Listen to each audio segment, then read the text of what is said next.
जीवन में हर इंसान सुख, शांति और संतोष की तलाश में है। लेकिन क्या आपने कभी सोचा है कि इन तीनों की कुंजी हमारे ही भीतर छिपी है? अक्सर हम अपने आसपास के माहौल, दूसरों की बातों और अपनी ही कमजोरियों के कारण परेशान हो जाते हैं। क्रोध, घृणा और नफरत हमारे जीवन के सबसे बड़े दुश्मन हैं। ये न केवल हमारी मानसिक शांति छीनते हैं, बल्कि हमारे रिश्तों को भी खोखला कर देते हैं। लेकिन क्या ऐसा होना जरूरी है? गौतम बुद्ध ने कहा था, क्रोध को क्रोध से नहीं मिटाया जा सकता, केवल प्रेम ही उसे समाप्त कर सकता है। हमारे जीवन की हर समस्या का समाधान हमारे धैर्य और हमारी सोच में छिपा है। आज मैं आपको एक ऐसी कहानी सुनाने जा रहा हूं जो न केवल आपके जीवन को नई दिशा देगी, बल्कि आपको यह भी सिखाएगी कि सच्ची समझदारी और ज्ञान का मतलब क्या है। यह कहानी हमारे भीतर छिपी शक्तियों को पहचानने और अपने जीवन को बदलने का अद्भुत तरीका दिखाएगी। तो चलिए सुनते हैं यह प्रेरणादायक कहानी जो आपके जीवन के हर अंधकार को मिटा देगी और आपको एक नई रोशनी की ओर ले जाएगी। एक बार की बात है, एक गांव था। उस गांव के लोगों की आपस में बिल्कुल भी नहीं बनती थी। आपस में हमेशा लड़ाई झगड़ा हुआ करते थे। यदि सब लोगों को आपस में मिलकर कोई फैसला लेना होता तो भी वो आपस में लड़ लेते और आपस में झगड़ लेते। वो बात वहीं पर खत्म हो जाती। उन लोगों के बीच ना तो एकता थी और ना ही प्रेम था। बस कुछ थी तो आपस की नफरत। कोई किसी को बर्दाश्त नहीं कर सकता था। यह लड़ाई झगड़े की बात दूसरे गांव तक भी फैल चुकी थी। कोई भी जल्दी उस गांव की तरफ नहीं जाता था, क्योंकि उस गांव के लोगों की किसी से नहीं बनती थी। बच्चे से लेकर बूढ़े तक सभी का यही स्वभाव था। धीरे धीरे समय बीतने लगा, लेकिन उनकी आदत में कोई भी सुधार नहीं आया। इसी गांव में एक स्त्री रहा करती थी। ये सब देख हमेशा सोचती थी कि लोग आपस में हमेशा क्यों झगड़ते रहते हैं, क्यों आपस में प्रेम से नहीं रहते। यदि वह जिसको समझाने की कोशिश करती तो लोग उसे ही उल्टा सीधा बोलने लगते, जिससे बात और ज्यादा बिगड़ जाती थी। उसी गांव से कुछ दूर एक महात्मा अपना आश्रम बनाकर रहा करते थे। वो वहां अपने शिष्यों के साथ रहा करते थे। एक दिन सुबह उपदेश देने के बाद महात्मा अपने सभी भिक्षुओं से कहते हैं कि वो अलग अलग दिशा में जाए और वहां से भिक्षाटन करके आए। जब उस गांव में जाने की तैयारी होती है तो कोई भी शिष्य उस गांव की तरफ जाने को तैयार नहीं होता। यह देख उस महात्मा ने कहा कि क्या हुआ, उस गांव की तरफ क्यों नहीं जा रहे हो? तो उनके शिष्य कहते हैं कि हे गुरुदेव, उस गांव के लोग बहुत ही अभद्र व्यवहार करते हैं। वह अपशब्द कहते हैं और भिक्षाटन देना तो दूर की बात रही, वह हमसे ठीक से बात भी नहीं करते हैं।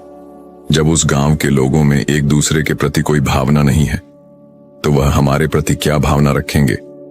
यह सुनकर वह महात्मा कहते हैं कि हम तो सन्यासी हैं, हमें किसी के कुछ कहने से कोई फर्क नहीं पड़ना चाहिए।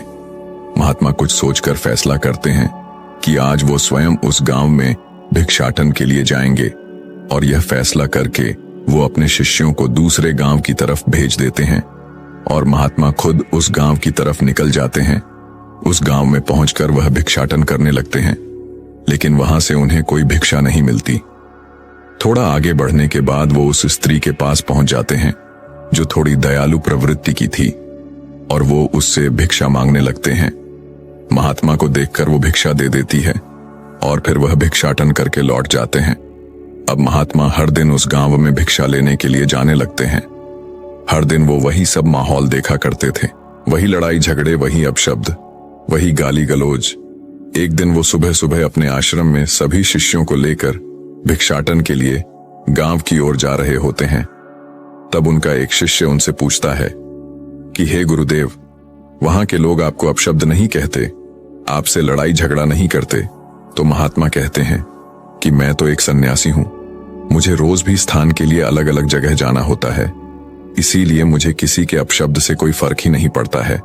मैं अपने कार्य पर ध्यान देना जरूरी समझता हूं। और ये कहकर महात्मा आगे गांव के लिए निकल जाते हैं और रोज की तरह उस गांव में भिक्षा मांगने लगते हैं। भिक्षा मांगते हुए वो उस स्त्री के घर पहुंचते हैं। वो स्त्री बाहर आकर उन्हें भिक्षा देते हुए कहती है कि हे गुरुदेव, क्या मैं आपसे एक प्रश्न कर सकती हूं? यह सुनकर महात्मा कहते हैं कि पूछो, क्या पूछना चाहती हो। तब वह कहती है कि आप इतने दिन से यहां पर भिक्षा लेने आ रहे हैं। अब तक तो आप इस गांव के व्यवहार से अवगत हो ही गए होंगे कि किस तरह के लोग यहां पर अपने आप झगड़ते रहते हैं। मैं आपसे यह पूछना चाहती हूं कि यह लोग व्यर्थ में आपस में क्यों झगड़ते रहते हैं, क्यों आपस में एक दूसरे से नफरत करते हैं। क्या इनकी नफरत को मिटाया नहीं जा सकता? क्या यह लड़ाई झगड़ा खत्म नहीं हो सकते? आप तो सन्यासी हैं, आप महात्मा हैं, क्या आप इनको समझा नहीं सकते? क्या आप इनको ज्ञान नहीं दे सकते? यह सुनकर महात्मा स्त्री से कहते हैं कि सुनो स्त्री, मैं यहां भिक्षा लेने आया हूं, किसी के व्यर्थ के झगड़ा ठीक करने नहीं आया। तुम्हारे इन अटपटे सवालों का मेरे पास कोई भी जवाब नहीं है और ना ही इसका जवाब देने में मेरी कोई रुचि है। महात्मा बहुत तेज स्वर में चिल्लाकर यह बातें कर रहे थे कि सुनते ही वह स्त्री अपने आसपास देखने लगती है। उसे दूसरों के सामने हुए सम्मान से क्रोध आ जाता है और वह क्रोध में उस महात्मा को भला बुरा कहने लगती है, उनका खूब अपमान करती है। वहां खड़े गांव के लोग ये सब देख रहे थे। महात्मा पर खूब चिल्लाती है और कहती है कि मैंने यहाँ कोई धर्मशाला नहीं खोल रखी है, ना ही किसी का ठेका लिया है जो तुम रोज यहाँ पर भिक्षा मांगने पहुंच जाते हो, स्वयं को महात्मा बोलते हो और किसी स्त्री से बात करने का ढंग तक नहीं आता तुम्हें और ज्ञानी बनते फिरते हो। जब तुम्हें स्वयं कुछ नहीं पता तो तुम दूसरों को क्या शिक्षा दोगे? मैं तुम जैसे भिखारी को भिक्षा नहीं दूंगी, तुम यहां से जा सकते हो। इतना कहकर वह चुप हो गई और लंबी लंबी सांसें लेने लगी। महात्मा चुपचाप अब तक उस स्त्री की बात सुन रहे थे और जब वह स्त्री चुप हो गई तब वो कहते हैं कि आराम से सांस ले लो देवी, चाहे तो पानी पी लो, मैं यही प्रतीक्षा कर लूंगा। महात्मा की यह विनम्र वाणी सुनकर वह स्त्री आश्चर्यचकित होकर उनकी तरफ देखने लगी तो महात्मा ने कहा कि मैं जानता हूं कि तुम क्या सोच रही हो। इतना कहकर वह मुस्कुराने लगते हैं। उन्हें यूं मुस्कुराता हुआ देख स्त्री कहती है कि आपको क्या हुआ? मैं आपकी इस मुस्कुराहट का मतलब नहीं समझी। तब महात्मा कहते हैं कि मैंने जरा सी ऊंची आवाज में तुम्हें 2 शब्द क्या कह दिए? तुम क्रोध से भर उठी। यही क्रोध हर झगड़ा का मुख्य कारण होता है, जो व्यक्ति के भीतर एक दूसरे के प्रति नफरत पैदा कर देता है। इंसान में धैर्य की इतनी कमी हो गई है कि वो किसी बात को ध्यान से सुन ही नहीं पाता, उसका सही मतलब समझ ही नहीं पता। वो सिर्फ यह सुनता है कि सामने वाले ने यह बात कितनी ऊंची आवाज में बोली है। उस बात का मतलब समझे बगैर वो उससे झगड़ने लगता है, उससे लड़ाई करने लगता है। यह कहते हुए महात्मा ने उस स्त्री से कहा कि तुम तो समझदार स्त्री प्रतीत होती हो, तुम तो इस गांव में मुझे सबसे समझदार स्त्री लगी, लेकिन देखो तुम भी 2 शब्दों की वजह से कैसे अपने क्रोध में भर उठी। हम चाहे कितनी भी समझदारी क्यों ना दिखा लें, लेकिन हमारी समझदारी तो असली मैदान में परखी जाती है। तुम्हारी तरह ही तुम्हारे गांव के लोग भी अपने आप को समझदार समझते हैं, अपने आप को ज्ञानी समझते हैं, लेकिन जब कोई दूसरा आदमी उन्हें कुछ शब्द कह देता है या कुछ ऊंची आवाज में बात कर लेता है तो तुरंत झगड़ा शुरू हो जाता है। असलियत में यह समझदारी नहीं होती, यह अंधापन होता है, क्योंकि असली ज्ञान तो आपका धैर्य है, आपकी शीतलता है, आपकी वाणी है। अगर दूसरा आदमी आपसे ऊंची आवाज में बात भी कर रहा है लेकिन उसके बावजूद आप शीतल बने हुए हैं, आप विनम्र बने हुए हैं, आपने धैर्य रखा हुआ है, तो आप सही मायने में ज्ञानी हो जाते हो। सभी गांव वाले जो भी महात्मा को सुन रहे थे, उनकी यह बात सुनकर बेहद ही प्रभावित हुए। अपनी बात को जारी रखते हुए महात्मा ने कहा कि आज मैं तुम लोगों को एक कहानी सुनाता हूं। यह कहानी तुम्हारे ज्ञान के चक्षु खोल देगी और जीवन के अंधकार को खत्म कर देगी। बहुत समय पहले की बात है, एक प्रतापी संत हुआ करते थे जिनका नाम संत व्यास जी था। वो रोज अपने आश्रम में उन सभी शिष्यों को ज्ञान के बारे में और नई नई चीजों के बारे में बताया करते थे। धीरे धीरे समय के साथ जब शिष्यों की शिक्षा पूरी हो जाती है, तब वो संत गुरु कहते कि अब आप सभी की शिक्षा पूर्ण हो चुकी है, आप किसी भी जगह जाकर अपनी आगे की ध्यान साधना कर सकते हैं। और एक बात ध्यान रखना, अपने ज्ञान का प्रचार जन साधारण तक जरूर पहुंचाना। सभी शिष्य एक एक करके गुरु से आज्ञा लेकर अपने मार्ग पर निकल जाते हैं। कुछ साल बाद गुरु सोचते हैं कि काफी समय हो गया है, क्यों ना उन सभी से एक बार फिर से मिला जाए। एक बार जांच की जाएगी मेरी शिक्षा को प्रयोग किस तरह से कर रहे हैं। यह सोचकर वो संत गुरु अपने शिष्यों को ढूंढने के लिए निकल जाते हैं।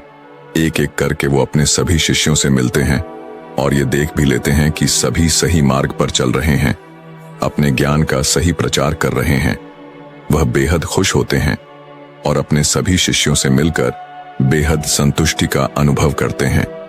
सभी से मिलने के बाद गुरु व्यास अपने आखिरी शिष्य से मिलने का तय करते हैं। उसके बारे में दूसरे शिष्य बताते हैं कि गुरुदेव उसने अपना गृह त्याग कर दिया है और एक जंगल में आश्रम खोलकर बड़ा ही कठोर तप कर रहा है। वह यह सुनकर गुरु व्यास बेहद प्रसन्न हो जाते हैं और वो अपनी शिष्य से मिलने के लिए उसे जंगल की तरफ निकल पड़ते हैं। उस जंगल में शाम के समय एक बहुत ही सुंदर स्त्री पायल की आवाज छम छम आवाज हुए उस शिष्य के आश्रम की तरफ बढ़ रही थी। जब वह स्त्री आश्रम के भीतर पहुंचती है तो देखती है कि एक शिष्य साधना में ली होकर बैठे हुए हैं। वो स्त्री उस संत के पास जाती है और उनके समीप जाकर अपनी पायल और चूड़ी की छम छम की आवाज करने लगती है। वह आवाज सुनकर शिष्य आंखें खोलकर देखते हैं तो सामने एक बहुत ही सुंदर स्त्री खड़ी थी। वो स्त्री शिष्य की आंख खुलते ही उनके सामने अपने हाथ जोड़कर खड़ी हो गई और कहती है, मैं यहां अपनी कुछ सहेलियों के साथ घूमने आई थी, लेकिन अचानक आई आंधी और तूफान से मैं उनसे बिछड़ गई हूं। सभी न जाने किधर की तरफ चले गए हैं और मैं अकेले यहां पर फंस गई हूं। अभी मौसम बेहद खराब है और कुछ ही देर में अंधेरा भी हो जाएगा। मेरी आपसे विनती है कि आप मुझे आज रात यही आपकी कुटिया में रुकने की इजाजत दे दें। आपकी बहुत कृपा होगी। यह सुनकर वह शिष्य कहता है कि अरे पागल तो नहीं हो गई हो, यह कोई पाठशाला नहीं है ना कोई धर्मशाला है। यह तो बस एक कुटिया है और इसमें केवल संत फकीरों के लिए जगह है। यहां रहना तुम्हारा कहीं से भी उचित नहीं है। यह सुनकर वो स्त्री कहती है कि महाराज अब रात होने को है, इस अंधेरे में जंगल में भला अकेले में कहां जाऊंगी। बस एक रात की बात है, आप मुझे यहां रुकने दीजिए, इजाजत दे दीजिए। मैं सुबह होते ही यहां से लौट जाऊंगी। मेरे यहां रुकने से आपको कोई भी समस्या नहीं होगी। यह सुनकर उस शिष्य कुछ सोचकर कहता है कि ठीक है, तुम अंदर से मेरी माला लाकर मुझे दे दो और अंदर कुटिया में जाकर तुम आराम कर लो। आज मैं यहां बाहर ही रुक जाता हूं, लेकिन ध्यान रहे सुबह होते ही तुम यहां से चली जाना। वो शिष्य फिर उस स्त्री से कहता है कि देखो तुम बाहर मत आना, वरना मेरा साधना भंग हो जाएगा। वो स्त्री हामी भरकर कुटिया के अंदर जाकर कुंडी लगा लेती है। देर रात तक वह शिष्य साधना करते रहते हैं। उसके बाद उन्हें अचानक से उस स्त्री का ख्याल आने लगता है। उनके कदम उस कुटिया की तरफ बढ़ने लगते हैं। वो आधी रात में जाकर उस कुटिया का दरवाजा खटखटाने लगते हैं, लेकिन वो स्त्री दरवाजा नहीं खोलती। ये देखकर वो शिष्य क्रोधित हो जाते हैं कि दरवाजा क्यों नहीं खोल रही है, और वो क्रोध में आकर उस दरवाजे को तोड़ देते हैं। वो कुटिया के भीतर प्रवेश करते हैं, परंतु भीतर अंधेरा ही अंधेरा फैला हुआ था। उन्हें कुछ भी दिखाई नहीं दे रहा था। इसीलिए वो शिष्य एक दिया लेने चले जाते हैं। दिए के जलते ही वो कुटिया में चारों तरफ अपनी नजर घूमते हैं उस स्त्री को देखने के लिए। तभी शिष्य यह देखकर हैरान हो जाते हैं कि एक बहुत ही बड़ी दाढ़ी, मूछ और बड़ी जाटा वाला महाराज आंखें मूंद कर जाप कर रहा है। शिष्य ये देखकर सन्न रह जाते हैं, क्योंकि सुंदर स्त्री की जगह पर एक महाराज बैठे हुए हैं। वो महाराज कोई और नहीं बल्कि व्यास गुरु थे। वो एक स्त्री का रूप धारण करके अपने आखिरी शिष्य यानी उस शिष्य की परीक्षा लेने आए थे। ये सब जानकर उस शिष्य को अपनी गलती का एहसास होता है। उसकी आंखें शर्म से झुक जाती हैं। तब व्यास गुरु उनसे जाकर कहते हैं कि तुम चाहो तो अपने शिक्षा और ज्ञान का उचित उपयोग कर सकते हो, लेकिन तुमने स्वयं के लिए गलत मार्ग चुना और खुद को उस पर बढ़ने दिया, जिसका परिणाम यह हुआ कि तुम नजरें झुका के खड़े हुए हो। तुमने इतने साल साधना की और आज एक पल में तुमने अपनी सारी साधना व्यर्थ में गंवा दी, पानी में बहा दी। क्या फायदा हुआ इतने साल साधना करने का, ध्यान करने का, जब एक स्त्री ने तुम्हारे ध्यान को भंग कर दिया। शायद तुमने अपनी गर्ग दृष्टि छोड़कर अच्छा नहीं किया। तुम अपने घर गृहस्थी छोड़कर जंगल में तो आ गए, ध्यान भी करने लग गए, लेकिन तुम्हारा मन, तुम्हारा चित्त वहीं पर अटका हुआ है।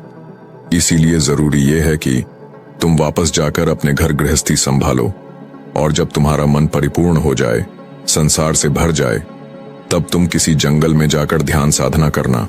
उससे पहले तुम खुद पर अत्याचार कर रहे हो।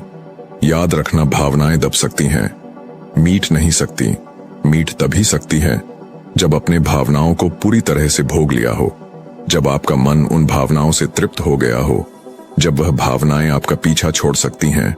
उससे पहले वह आपके मन के अंदर दब जाएंगे, लेकिन समय आने पर वह फिर से उभर आएंगे। फिर से आपके अंदर वो दिखने लगेगी और फिर से आपको अपने काबू में कर लेंगे। इसीलिए अपनी भावनाओं को दबाने की कोशिश मत करना, उन्हें जी भर कर जी लो। तो दोस्तों, यह कहानी हमें यह सिखाती है कि हमारे भीतर के क्रोध, भावनाएं और नकारात्मकता ही हमारे सबसे बड़े शत्रु हैं। जीवन में सच्ची सफलता या शांति केवल तभी संभव है जब हम अपने मन और भावनाओं को सही रूप से समझें और नियंत्रित करें। महात्मा के संदेश और व्यास गुरु की परीक्षा का यह सार यह है कि धैर्य और आत्मनियंत्रण सबसे बड़ा ज्ञान है। जीवन में कठिनाइयां, दूसरों की तीखी बातें या हमारी कमजोरियां हमें अस्थिर कर सकती हैं, लेकिन जब हम अपनी भावनाओं को समझते हैं और उन्हें शांतिपूर्वक संभालते हैं, तभी हम अपने भीतर की शक्ति को पहचान सकते हैं। यही संदेश गांव के लोगों को समझाया गया। नफरत, गुस्सा और आपसी झगड़े खत्म करने का पहला कदम है धैर्य और विनम्रता। जब हम अपनी बातों और क्रियाओं को सोच समझकर करते हैं, तो हम न केवल खुद के लिए बल्कि अपने आसपास के लोगों के लिए भी एक सकारात्मक माहौल बना सकते हैं।